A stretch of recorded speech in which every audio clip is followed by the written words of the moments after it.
Pakistan versus Bangladesh की टी20 series शुरू होने वाली है और 3 मैचेस इसमें खेले जाएंगे और टीम का भी ऐलान हो चुका है। काफ़ी दिन पहले हुआ था, लेकिन पीएसएल उस वक्त चल रहा था तो मैंने कहा था कि पीएसएल के बाद बात करेंगे उसकी। उसमें भी एक चेंज हुआ है। वसीम जूनियर जो कि इंजर्ड हो गए थे, आखिरी मैच भी नहीं खेले थे वो पीएसएल का। सो उनकी जगह पे अब आसिफ अफरीदी आए हैं, लेकिन मैं आपको पूरा स्क्वाड बताता हूँ, फिर उसके बारे में थोड़ी सी बात करते हैं। कप्तान जो होंगे वो सलमान अली आ गए हैं, शादाब खान वाइस कैप्टन है। सो यहाँ पे इससे अंदाजा ये तो हो जाता है कि ये दोनों खेलेंगे। मतलब सलमान का तो हमें पता है कि वो बिल्कुल था। शादाब भी अब वापस आ गए हैं, तो वो भी वाइस कैप्टन भी हैं ऊपर से, तो वो खेलेंगे। माइक हैसन जो है वो हेड कोच है पाकिस्तान व्हाइट बॉल के, और मैं उनकी प्रेस कॉन्फ्रेंस सुन रहा था जिसमें उन्होंने बताया कि वो 2 साल के लिए है, यानी कि जो कि 2 वर्ल्ड कप है आई थिंक उनका टारगेट। सो खैर, सलमान अली आगा कैप्टन है, शादाब खान वाइस कैप्टन है, अबरार अहमद है, फ़हीम अशरफ है, फखर जमान है, हारिस रऊफ है, हसन अली है, हसन नवाज है, हुसैन तलत है, हुशील शाह, मोहम्मद इरफान खान नियाजी, मोहम्मद हारिस, मोहम्मद वसीम जूनियर पहले थे, अब उनकी जगह पे अब्बास अफरीदी आ गए, नसीम शाह, साहिबजादा फरहान और साइम अयूब। अच्छा, टीम में मुझे कोई इतना खास मसला नहीं है कि टीम ये होनी चाहिए थी या नहीं होनी चाहिए थी, ये बहस ही नहीं है। बहस सिर्फ ये है कि जो, मतलब मेरा एक मानना हमेशा से ये है, मैं पहले भी कई दफा बात कर चुका हूँ, मुझे लगता है कि पिछले कुछ वीडियो में हमने बात की थी कि हम टैलेंट की बेस पर डेब्यू करवा देते हैं, फिर उनको ठीक तरह से मौका नहीं देते। अब इसमें 8 चेंजेस थे, 8 9 चेंजेस थे, जो कि पिछले अब 7 हो गए होंगे आई थिंक। अब्बास वापस आया है, अब्बास पिछले टूर में भी था न्यूजीलैंड के। सो फिर उनकी गलती क्या थी? आप उनको वहां पे ले गए थे न्यूजीलैंड में, जो कि आई थिंक किसी को भी सूट नहीं करती, किसी पाकिस्तानी को भी आई थिंक सूट नहीं करती वो कंडीशंस।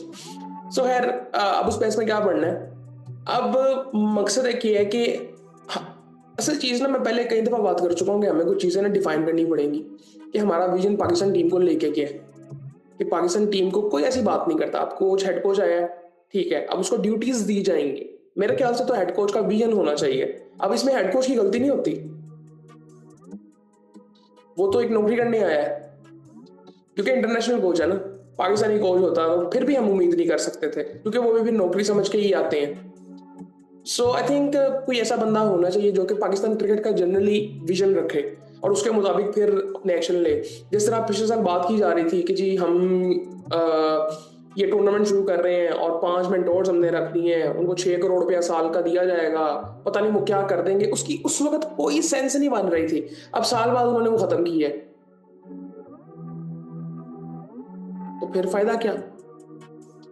अच्छा, वो 6 करोड़ रुपया साल का नहीं था, वो मेरे ख्याल से 6 करोड़ रुपया बताइए साल का, एक एक कोच का था मेरे ख्याल से, शायद 50 लाख रुपया महीना था एक कोच का।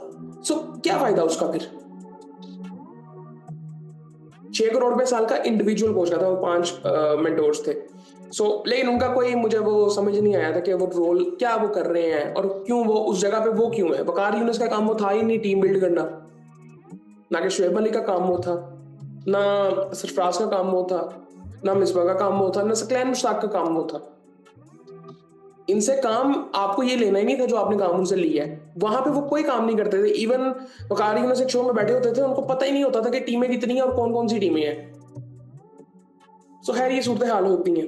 अब यहाँ पे मैं सिर्फ मेंटोर्स को क्रिटिसाइज नहीं करना चाहता, उनकी कई दफा कोई गलती नहीं होती, वो उस उम्र के हिस्से में भी है जहाँ पे चीजें भूल जाते हैं, लेकिन आई थिंक उनका काम ही नहीं था वो।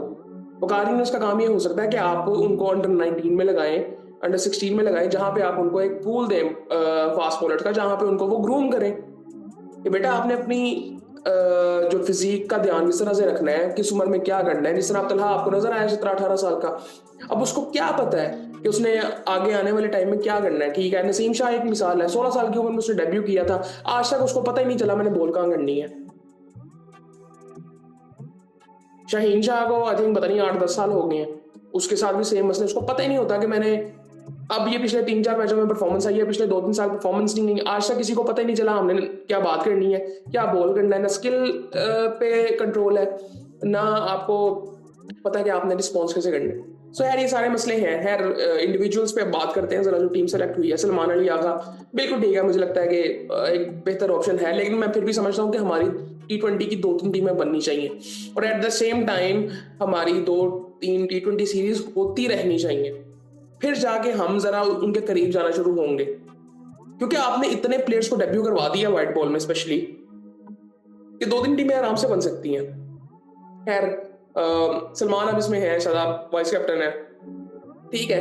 आपके पास ये बेहतर, मैं ये नहीं कहूंगा कि इनको नहीं होना चाहिए था, मैं कह ही नहीं सकता, क्योंकि अब अभी हम में से किसी को कुछ नहीं पता। हम सिर्फ ये कह रहे हैं कि ठीक है पाकिस्तान क्रिकेट को बेहतर करना है, कैसे करना है, कोई विजन, कोई उसका क्राइटेरिया, कोई उसका रोड मैप, डोमेस्टिक क्रिकेट में क्या बेहतरी किस तरह से होनी है, सब कुछ चलता जा रहा है बस।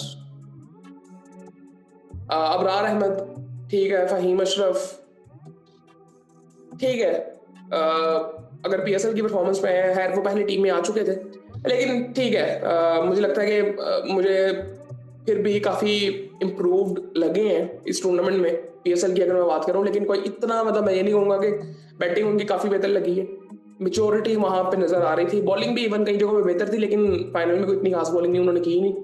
फखर जमान ठीक है, लेकिन अब प्लेइंग 11 आप क्या बनाएंगे, किस तरह से बनाएंगे? साजिद जाफर खान को आप खिलाएंगे नहीं खिलाएंगे? मेरे ख्याल से आप फखर जमान को भी ये बांग्लादेश के खिलाफ सीरीज में रेस्ट दे सकते थे, क्योंकि आप साजिद जाफर खान को खिलाते, 3 मैचेस है ना, तो आपने अभी ये प्लेयर्स को बीच में डाला है। जिस तरह मैं समझता हूँ कि आपको हारिस को भी नहीं डालना चाहिए था, नसीम शाह को भी नहीं डालना चाहिए था ये बात। इनकी फिलहाल आप रेस्ट दे देते, लेकिन इनकी जगह भी वैसे बनती कोई इतनी खास नहीं है, आप इनको रेस्ट दे सकते थे। क्योंकि फिर अगर आपने इनको डाल लिया टीम में, तो क्या आपने इनको प्लेइंग 11 में डालना है? 3 मैच, सिर्फ 3 मैच है। मैं ये नहीं कह रहा कि आपको बांग्लादेश को हल्का लेना है, लेकिन आई थिंक वो जो बातें की जाती थी कि घर में अगर थोड़ी सी हल्की टीम आती है तो आप उनको उनके खिलाफ अपने यंगस्टर्स को ट्राई कर सकते हो। सो वो चीज़ें हमारे यहाँ पे तो मतलब होती नहीं है। खैर उसके बाद फखर जमान ठीक है, हारिस रऊफ, मैं समझता हूँ कि इनको रेस्ट दे देना चाहिए था। इनका कोई टूर्नामेंट भी इतना खास गया नहीं, पता नहीं किस बेस पे ये इस वक्त T20 टीम में भी हैं। वहाँ पे ही चले गए थे ऑस्ट्रेलिया, पता नहीं न्यूजीलैंड गए थे या कि जी उस वहाँ की पिचेस में अच्छा परफॉर्म करेंगे। इवन ऑस्ट्रेलिया भी इस बेस पे गए थे, परफॉर्मेंस की बेस पे नहीं गए थे। हुसैन तलत की अगर मैं बात करूँ, मुझे लगता है कि ये ठीक है T20 में आपने डाला है, बहुत अच्छी बात है, लेकिन ये वनडे का भी बहुत अच्छा प्लेयर है, इसको वनडे में भी ट्राई करना चाहिए और रेगुलर इसको ट्राई करना चाहिए, बड़ा अच्छा प्लेयर है। अब तैयब ताहिर बाहर है, वो पूरा पीएसएल भी नहीं खेला, उससे पहले भी उसकी कोई इतनी खास परफॉर्मेंस नहीं थी, बट आई थिंक मैं समझता हूँ कि उसको प्रॉपर मौका देना चाहिए अभी। थोड़ी सी उसकी अपनी भी है खामियां, लेकिन थोड़ा सा देखना चाहिए कि उसको मतलब किस बेस पे वायर आएंगे, 7-8 लड़के जो वायर हुए हैं किस बेस पे, वो मुझे नहीं पता। सुफियान की अभी जगह ही नहीं बनती थी, ठीक है उसने कुछ मैचों में परफॉर्म भी किया, अब जब परफॉर्मेंस होती है ना तो फिर हम सारा कुछ कारपेट के नीचे डाल देते हैं कि अब तो सारा कुछ ठीक हो गया। नहीं ठीक हुआ भाई मेरे, माइंडसेट इतनी जल्दी नहीं बदल जाते 2-3 मैचेस से। जिस तरह अब शाहीन शाह अफरीदी का जो मसला था, वो 3-4 मैचेस पहले अगर वो छोड़े, उससे पहले तो वो परफॉर्म ही नहीं कर रहे थे, ना पीएसएल में, ना 2-3 साल उन्होंने पाकिस्तान क्रिकेट को क्या करके दी है। पाकिस्तान क्रिकेट का जो हाल था वो बॉलिंग की वजह से बुरा था। उससे पहले आप अगर देखें तो हमारी बॉलिंग परफॉर्म करती थी, और अब बॉलिंग ने परफॉर्म नहीं किया था। सो ये सूरत हाल थी, और उस चीज़ को हमने आज तक एक्सेप्ट ही नहीं किया, ना हमारे बॉलर्स ने किया है, ना हमारे मैनेजमेंट ने किया है, ना हमारी आवाम ने की है। सो खैर हसन नवाज ठीक है, अब हसन नवाज को मुझे लगता है कि ठीक है, अब ये यहाँ पे ना ये चीज़ क्लियर हो जानी चाहिए कि वो 4 नंबर पे खेला है, 4 नंबर पे खिलाओ। आपके पास साइम है, हारिस है, इनसे ओपन करवाओ। मेरे ख्याल से जो T20 की आजकल टीम बननी चाहिए ना, ये बाबर आजम, रिजवान जैसे जो बैट्समैन है ना, इनको चौथा 4-5 नंबर पे खेलना चाहिए। बाबर आजम 4, रिजवान 5। वो मैं तब कह रहा हूँ जब 2-3 टीमें बनेंगी, और ये अलग अलग टीमों में होने चाहिए।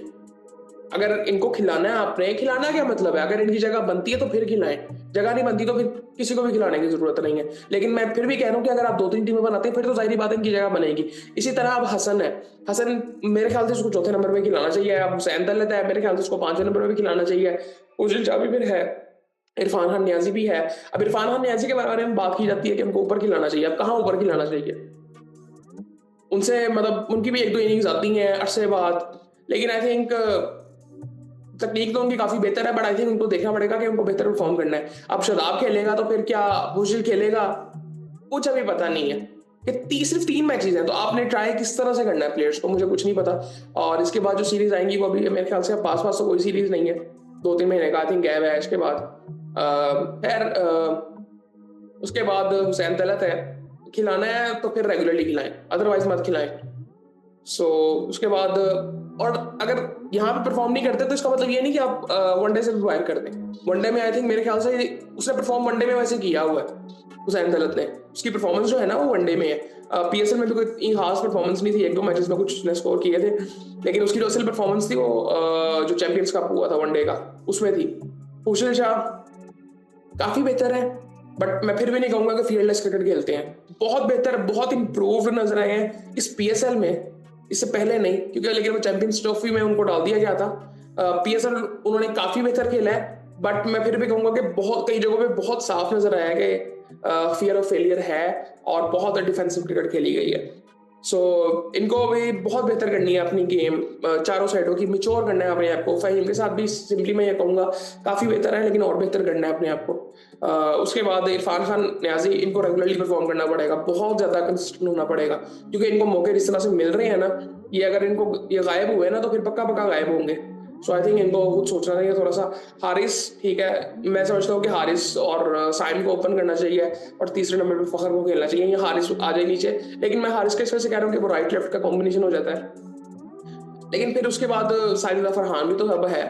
लेकिन मैं वही बात कर रहा हूँ कि आपको दो तीन टीमें बनानी चाहिए। पता नहीं अभी अभी बात करेगा कि नहीं करेगा, लेकिन मेरे ख्याल से बननी चाहिए, क्योंकि फिर साजिद फरहान को भी आप डालें, वो परफॉर्मर है। अब आप किसको खिलाएंगे? मेरे ख्याल से अब प्रेशर तो होगा इन पे भी कि साजिद फरहान ने परफॉर्म किया हुआ है, और ऊपर से कोच भी जो है वो माइक हैसन है। मे भी फखर जमान को ये रेस्ट दें, शायद, मे भी, कुछ पता नहीं है। उसके बाद नसीम शाह, मेरे ख्याल से उसको रेस्ट देना चाहिए था। उसके बाद साइद फरहान खुद है, उसके बाद साइम अयूब है। अब साइम अयूब मैं कहता हूँ खिलाना चाहिए, परफॉर्मेंस कोई इतनी खास नहीं रही पीएसएल में, बट उससे पहले थी पाकिस्तान टीम में। और सो आई थिंक ये सूरत हाल है। अब इसके अलावा मुझे नहीं लगता कि मुझे कोई दोबारा वो सारी बातें करनी है। हम सबको पता है कि है, बस उम्मीद कर रहे हैं कि किस तरह से पाकिस्तान की क्रिकेट जो है वो बेहतर हो। लेकिन वो तब तक नहीं होगी कि जब तक कोई विजन नहीं होगा, और उस विजन का जिस तरह से रिएक्ट किया है ना उन प्लेयर्स ने जिनको ड्रॉप किया गया है बांग्लादेश की सीरीज से, निहायत इमेच्योर था। जो बाबर तो मैं शुक्र करता हूँ कि थोड़ा सा कम बोलता है, वरना वो उसने भी ये गलतियां करनी थी। वो इतना वो मीडिया के सामने आते नहीं है, लेकिन ये शाहीन शाह अफरीदी साहब जो जिस तरह से रिएक्ट करते हैं ना चीजों पे, वो बहुत ही इमेच्योर लगता है। और ये इनको 8-10 साल हो गए पाकिस्तान से खेलते हुए। सो आई थिंक ये चीजें हैं। बाकी आई थिंक ये तो कह सकते हैं कि हम मतलब अच्छा परफॉर्म करेंगे। बांग्लादेश का भी देखते हैं स्क्वाड, उसके बारे में भी देखते हैं, अगर बात कर सकते हैं तो करेंगे उसके बारे में भी बात। सो बाकी फिर आपसे बात होती है।